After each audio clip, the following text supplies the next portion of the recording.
When I started Tai Chi, I knew that it was a martial art, and the feats of so-called masters was so amazing. I had to find out how they did it. So how did they do it?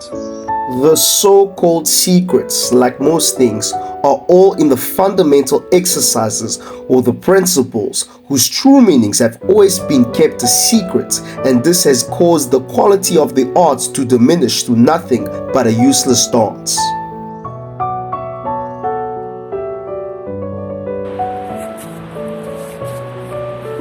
For example, why is there a slow form? Many think that Tai Chi is just a form, but that is wrong. The form forms part of the art, but is not the art. It is fundamental. And why?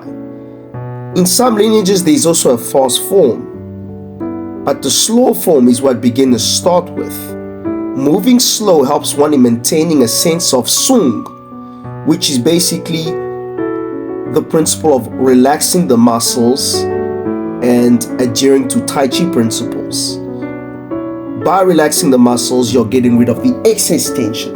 Fast movements in the beginning will make it hard for you to adhere to those principles when you're learning, such as sinking the chest and raising the back, and keeping a sense of relaxation of the muscles, which allows you to open up the fascia, the tendons, and the ligaments. As one progresses, you will notice that the slow form may facilitate your understanding of Jin, which is the force, as per the classics, that rises from the feet and is controlled by the waist and released out of the hands or fingertips. As you release excess tension and balance the forces in the body when doing the form, then one can begin to understand how this Jin moves from the lower body to the upper. And this connects the body as one. One of the ways of also understanding Jin is standing practice or standing meditation, which helps you maintain that same state of sung as you would do if you were doing the form. And also helps, as per my experience, one accelerate the understanding of basic Jin. It can also help with Ting Jin, listening energy as you adjust your body, you're listening to your body. And then Dong Jin, which is understanding energy or what it is translated as, which allows you to be able to understand, thus having an understanding of Tai Chi principles. In fact, if you click the link in the pinned comment, you will get access to the discounted standing meditation Gumroad course, which goes on the detail of standing meditation, which can help you martially as well as benefit you from a health perspective. The classics in Tai Chi speak of storing the Jin, like pulling a bow, and to fa Jin or release power like shooting an arrow. Just using physical structure will have an effect and will improve motion. However, the mind, when added to the equation, will look more amazing to the untrained eye. See, the mind is the one thing rarely talked about. It is the intangible force behind everything. You watch videos talking about the biomechanics behind the one-edge punch, but they do not talk about the mind that needs to take over as it connects with the body.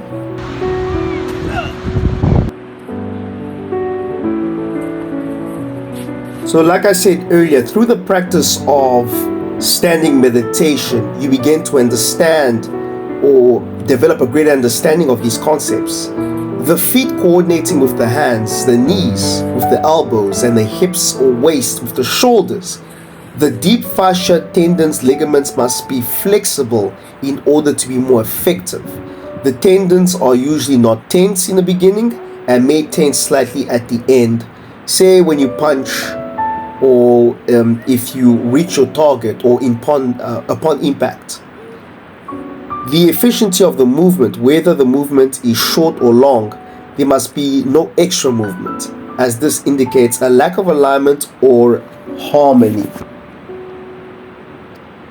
The one thing really talked about, though, like I said again, is the mind, and which is very important when releasing. But Tai Chi is not just about Fa Jin. There's more to it. It is also a spiritual practice.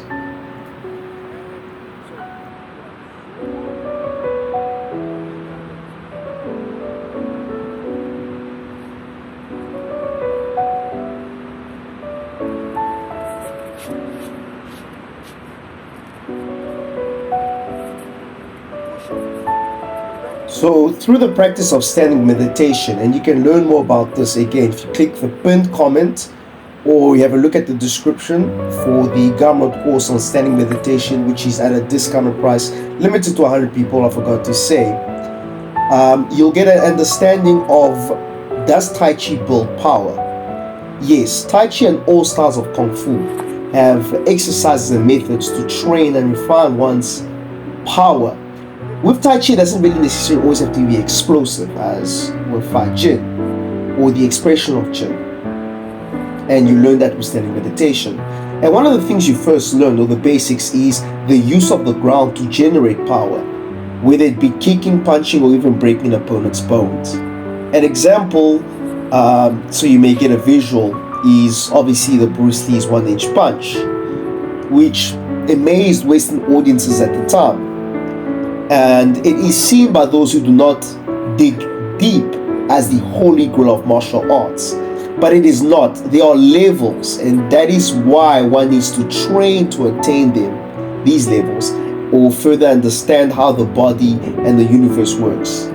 In Tai Chi, the concept of relaxing your weight into the ground and rooting yourself lays the groundwork to understand Jin, or how to express power.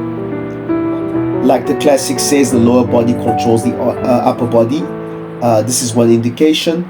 It is simply not about using the waist or the hips to generate power, because what drives the hips or the waist is the feet.